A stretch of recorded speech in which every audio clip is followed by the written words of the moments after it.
Good afternoon. I'll call the subcommittee back to order, and we'll recognize the gentleman from Florida, Mr. Mack, for questions.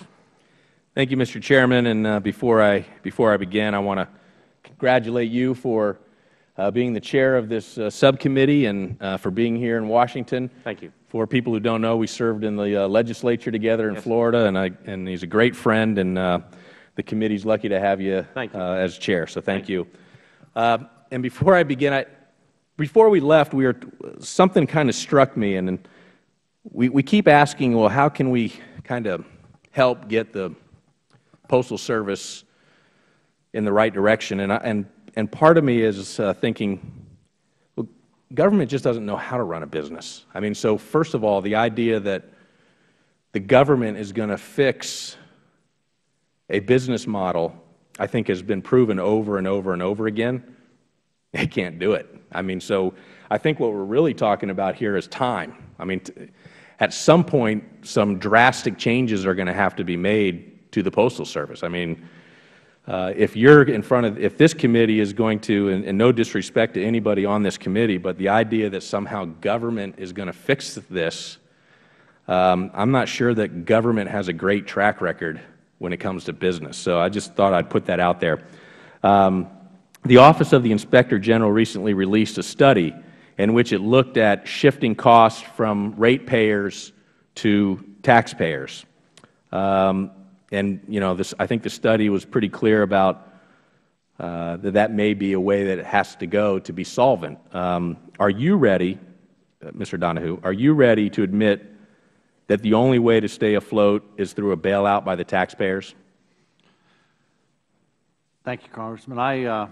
First of all, I think I'd take umbrage with the fact that we can't get our finances together and right the ship in the Postal Service. We, as a government entity providing universal service to the American public, have done a pretty good job, especially over the last 10 years, from a standpoint of cost improvement, service improvement. And granted, we've got some constraints around some of the revenue generation that we see, but we also think we've got a good plan going forward. And with a little freedom and flexibility, we think we can get there. The major issue that we've got, again, is the issue with the prepayment of the retiree health benefits. And I understand. Yeah, and I think there's a result. There's an opportunity to resolve that. Now, I have to ask you a question on your statement. Is that from our IG or is that from a different IG? I'm not 100% sure. It's a recent release study from the Office of Inspector General. That's probably the OPM. That is the OPM's IG. Okay, you're right. Yeah, okay. But here's let me just ask you this. Okay. Okay. Yep. Forget about the study. Okay. I mean, you've already admitted that there's big problems right now. Yes, absolutely. So, are you prepared to admit that you're going to need a bailout to stay afloat? We will not need a bailout. Here's the way we look at this. There's a couple solutions. Number one, we have an overpayment into the retiree health benefit, or into the retirement systems, whether it's civil service or... Okay, I only have a few minutes, so the answer is you think no. I think Are there any modifications to a postal employee's pay or benefit schedule that would help insolvency? Absolutely. We are working with our unions right now. We've got union contracts discussion going on with the American Postal Workers Union, rural carriers. We are having some very good discussions about flexibility. And what are they offering right now? We're talking about changes in flexibility and compensation going forward. Now, is there talk about coming down to the rest of the Federal workforce, the pay schedule and benefits? The only pay that the Postal Service has that is in excess of the rest of the Federal Government is in terms of the health care contribution. It's a very small portion of what we pay our people. We are, through negotiations, working to come to the same level. That's minimal. The big opportunities are working. Do you think that can be achieved? Do you think the unions will agree to come to the rest of the Federal workforse? The unions are already coming to that level. We've seen progress in the last contract. We've moved 1% per year in the last contract, and what's being discussed right now will get us to that level in the next 4 years. In the next 4 years? Yes. So of the rest of the Federal workforce? That's a small The portion. pay and the benefit. No, no, no, no. That's the small portion. That's the compensation that we give our people in terms of health benefit contribution. Our people pay right now about 81% towards we pay 81% towards their health benefits. I've got 25 seconds, so let me just Right. ask one more question. Okay. Do you believe the United States Postal Service is too big to fail? We are too big to fail. We are an important part of the American economy, an important part of American society. We will deliver 171 billion pieces of mail this year. And you're going to do that without a bailout? We are not going to have a bailout. There is a solution to this. There's a number of things that we can do working with Congress to get a resolution, and it is not a bailout. Thank you, Mr. Chairman. Thank you. Thank you, Mr. Mack. Now recognize the gentlewoman from the District of Columbia, Mrs. Norton, for 5 minutes. Thank you very much, Mr. Chairman. And I want to thank you again, Mr. Postmaster, for the improvements in delivery that you personally made in this region some years ago. So we see, I love that. You did something good then, and look where you are now. Thank you, ma'am.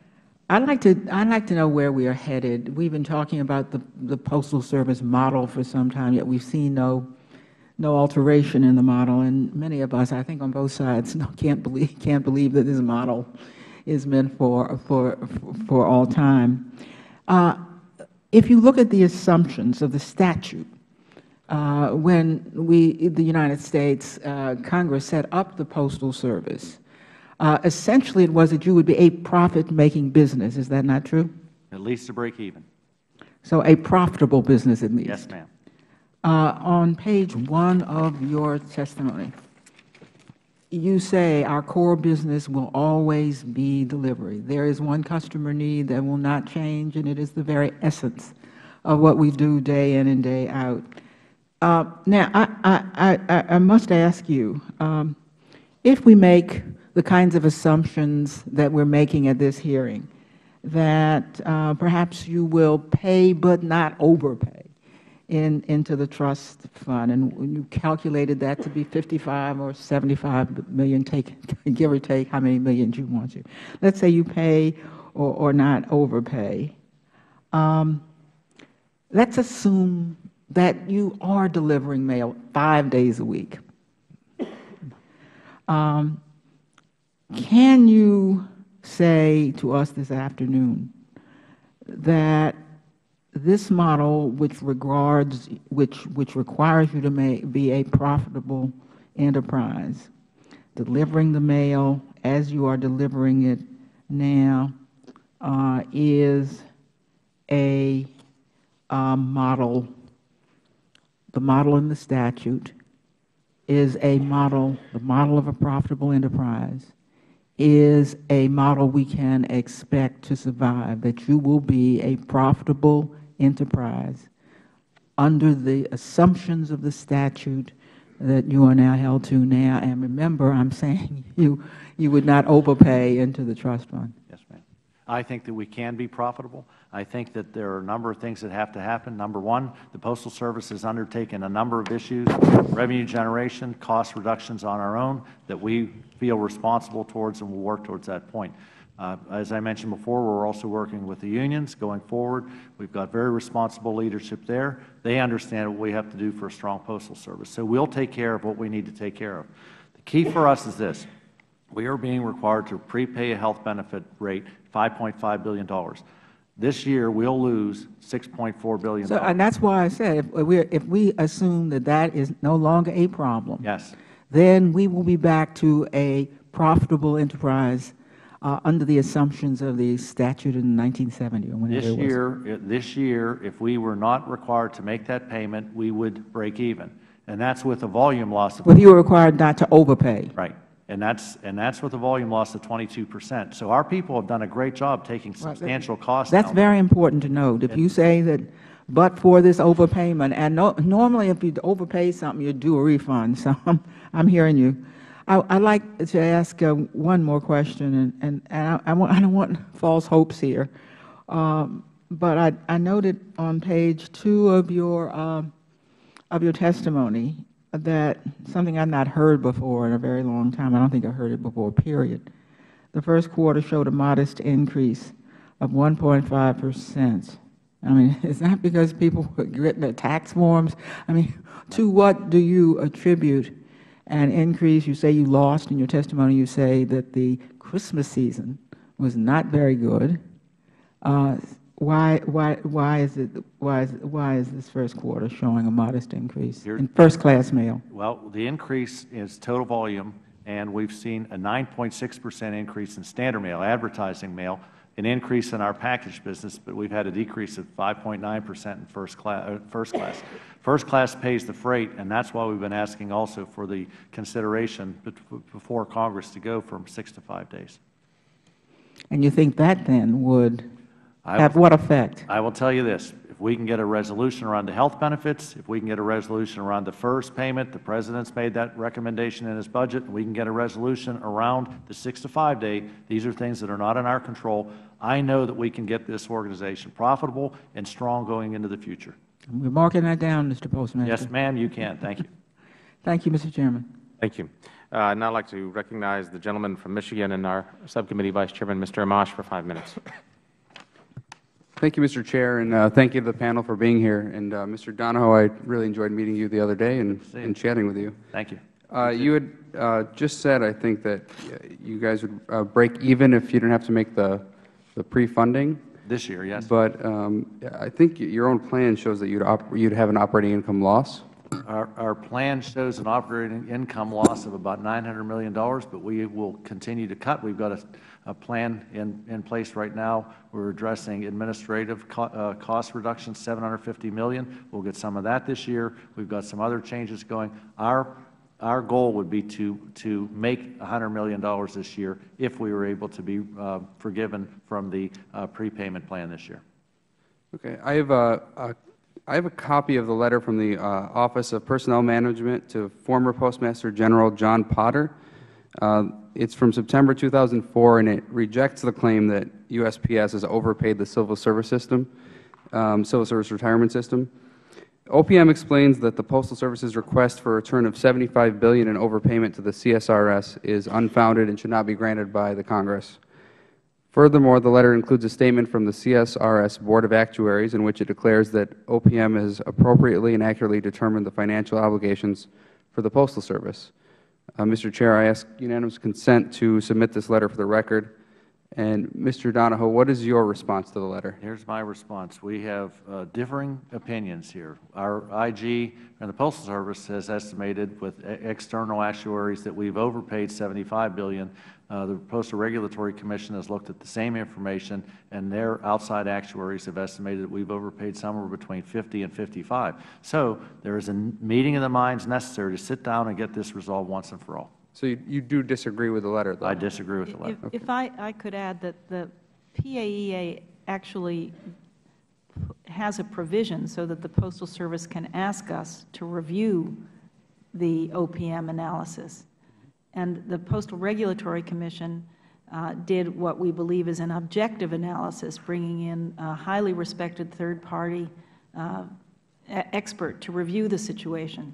So one could say you have the self-interest of the Postal Service and the self-interest of the Office of Personnel Management, each one wanting to protect its funds. But I want to assure you that the Postal Regulatory Commission had no preconceptions, gave this study no prior directions, and we came up with what we believe is a fair and objective assessment that there is, in fact, a $50 billion overpayment there. And without objection, the letter so referenced is entered in the record. I have a question for Mr. Herr as well.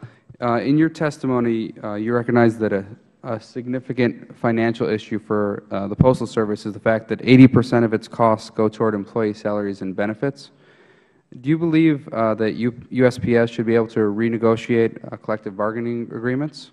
One area that we suggested that Congress reconsider is whether contracts that go to binding arbitration, if there is an impasse, that there be a consideration given to the Postal Service's ability to pay, and given its financial situation. So that's an area that we've highlighted in prior work, and I highlighted again today in my statement. And the President has suggested giving USPS some breathing room. Will that actually make the problem worse by delaying it? I would say that one of the things we've been on the record is saying that the Postal Service needed some short-term relief for this retiree health care benefit payment. We've been saying that for 2 years. This would be a third year. I think this is really the time, we are at the statutory debt limit, to make some hard decisions about what this organization is going to look like going forward. The overall liabilities and obligations outlined in my statement are over $100 billion now. So it's time to take into consideration the changing use of the mail, what kind of footprint the Postal Service needs, and then and really think about how that's all going to be paid for, including retiree benefits, which employees are expecting to. Thank you all for your testimony. I yield back. Thank you.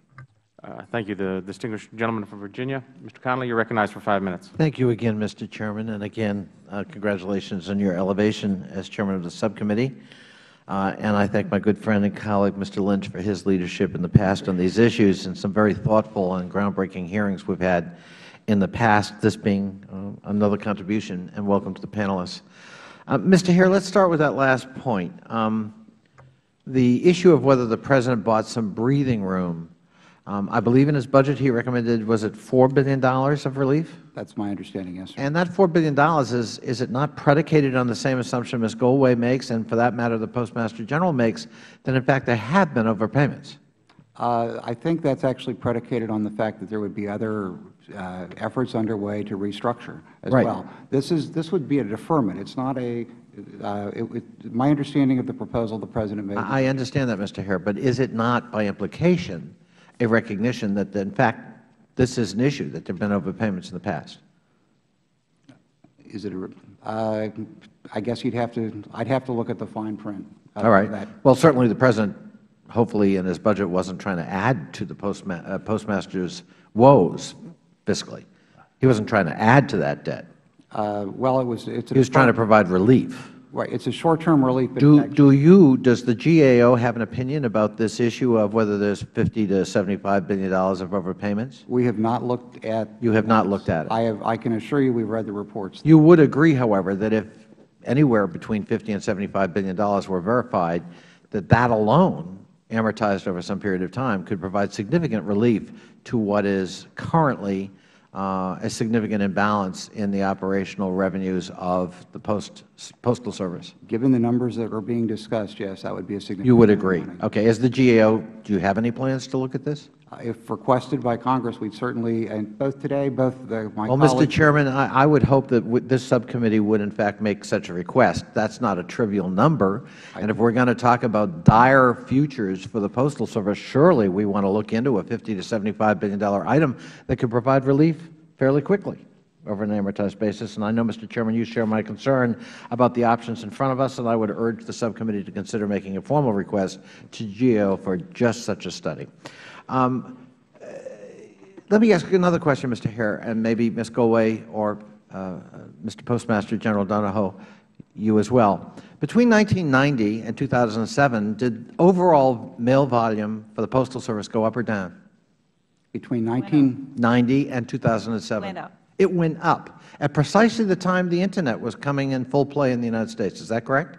Yes. So the relationship between the Internet and mail volume is not necessarily always inevitably a negative one. Might one conclude that, given that statistic, Ms. Goldway? Oh, I think my theory is that human beings have an insatiable appetite for communication, and everything will grow. Right. But it grows in different stages, just like radio is adjusted. My time is limited, but that's all right. But I do think it went up. It went up, and I think. Did it go up last year? Did mail volume go up or down last year?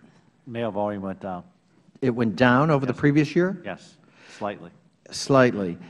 When we look at, because you talked a little bit, I think you may reference, Mr. Donahoe, to the impact of the Internet on your business. But the Internet can also generate business, can it not? For example, if I order a book from Amazon, not only is that business for the Postal Service, but it's actually lucrative business for the Postal Service. Is that not correct? Absolutely. Ms. Goldway, because my time is limited, have you had a chance to look at the draft legislation we've been working on And do you, by and large, find that it's consistent with many of the findings the Postal Regulatory Commission has brought before this subcommittee over the years? I certainly think that many of the suggestions that have been discussed by other legislators to address the financial issues are included, and I am very pleased. And then, in addition, there are some specific items that you and I have addressed that we think will really improve the revenues for the Postal Service in the future and position it as a more modern agency with the rest of the government. So I certainly appreciate your efforts there, and I am sure it will be a valuable contribution to the conversations for legislation. We can only hope, and I'm going to run out of time. I got 20 seconds, but real quickly, don't we have a problem, on top of everything else, with the aging and costly vehicular fleet of the Postal Service? I'll take that one. Yes, we do. We have a fleet of 185,000 delivery vehicles that are about 22 years old on average. Mr. Chairman, I've run out of time, but if I had a lot of time, we would talk about this issue because I think it's another burden that they've got to face. Thank you very much. Thank you. And just for the record, as part of that conversation, we did invite the Office of Management and Budget to attend here that I think could have addressed some of these questions. They declined the invitation, but I think it would have been healthy to have them here as well. Now I'd like to recognize the distinguished gentleman from Illinois, Mr. Davis, for 5 minutes. Thank you very much, Mr. Chairman, and let me congratulate you on your elevation. As a matter of fact, we had a young fellow here yesterday testifying, and he mentioned the colleges that he wanted to attend, and he railed off about 10, and all of them were in Florida. So there must be something good about Florida. Well, as an Auburn graduate, I take some difference with that. Let me welcome the witnesses, and it's a pleasure to see you and to have you here with us, Mr. Donahue. Thank you. Ms. Goldway, Mr. Herr, it's good to see you again. I've listened to the testimony and I've listened to the questioning, and of course I'm not one of these individuals who believe that government cannot get it right. I don't subscribe to that school of thought. I think that government can, in fact, get it right. And I guess as one of the persons who helped put together the Postal Enhancement and Accountability Act, we thought we were getting it right, or at least moving in the direction of getting it right. We thought that we were providing the kind of flexibilities that the Postal Service needed. We thought we were providing opportunities for new products and new approaches, and we thought we were providing opportunity to make use of all the resources that the Postal Service should have at its disposal. You attempted a moment ago to talk about your vision in terms of how we can get it right, and how we can have the Postal Service be self-sufficient, how we can make sure that we interact a certain way with our stakeholders and our unions. Could you share that direction for us again? Sure. Thank you very much. I do believe the Postal Service is and will be a very viable part of the American economy and American society. There's definitely changes going on, but we do provide that kind of contact that people are looking for. If you look at what we offer from a standpoint of the ability for a business to get in front of a customer's eyes, we are the most direct way, the most direct, and there's plenty of opportunity there. You talk about the Internet, there's oftentimes no way you'll find a website unless you get a postcard in the mail that says, come to my website, and we know we provide value there. We know we provide value for small business in the package shipping business, when they can go down to a local post office and put 3 or 4 or 5 packages in at a flat rate. If it fits, it ships with guaranteed delivery within 2 to 3 days. There's tremendous value there, and we know that people will continue to mail packages. We know we've got some very valuable partnerships. UPS and FedEx, we deliver the last mile for a lot of their packages. This holiday season, we delivered 16% more than we did last year, so we know there's definitely opportunity in that area. We also realize that there are costs that we need to address. I think, as I said before, we have very responsible leadership from our unions. They understand this. They can hear the waterfall. They understand that we have to make some changes. We are having very good discussions with the APWU. The rural carriers have kept the contracts open, so we think that there's some opportunities to move in the right direction there. With our management associations, we've seen progress in a lot of the changes we've made there. They've been very supportive in big changes that we've had to make within the administrative staff to reduce costs due to the mail volume drop. Congressman, I am 100% positive that there is a ton of value in the Postal Service. I think from a government perspective, Postal Service is pretty proud of the fact that we do a good job. Excellent service. We've taken more cost out of this organization than any private firm, and we know we can continue to do that in the future. We need the aid of Congress on a couple issues. Let me just ask you, I know that we've been talking about loss projections, and we hear the $900 million. Have we ever had any projections that were higher than that? Higher in terms of losses? Yeah. Oh, yes, absolutely. So that means that we're actually making some progress. Sure. If we can get some resolution on a couple of these fixed costs, we definitely can. And the other thing that's important is there is, with the uncertainty of all of this discussion about year after year, the Postal Service loses money, that starts to make customers fearful of doing business with us. We need to get that behind us. We are the linchpin of a $1 trillion industry. That needs to be resolved. Well, I was always told that wherever there was a will, there was a way. That's right. It seems to me that you've got both the will and you're searching for the way, and I think you're refreshing, and I look forward to working with you. Thank you, sir. Thank you, Mr. Davis. At this time, I want to thank our panel for taking the time and now take just a brief recess while we get ready for our second panel. We're probably going to have another vote series a little bit after 4, so hopefully we can accomplish all we need to accomplish before that vote series. And again, thank you all for being here. And thank you. We'll let the clerk set up for the next panel.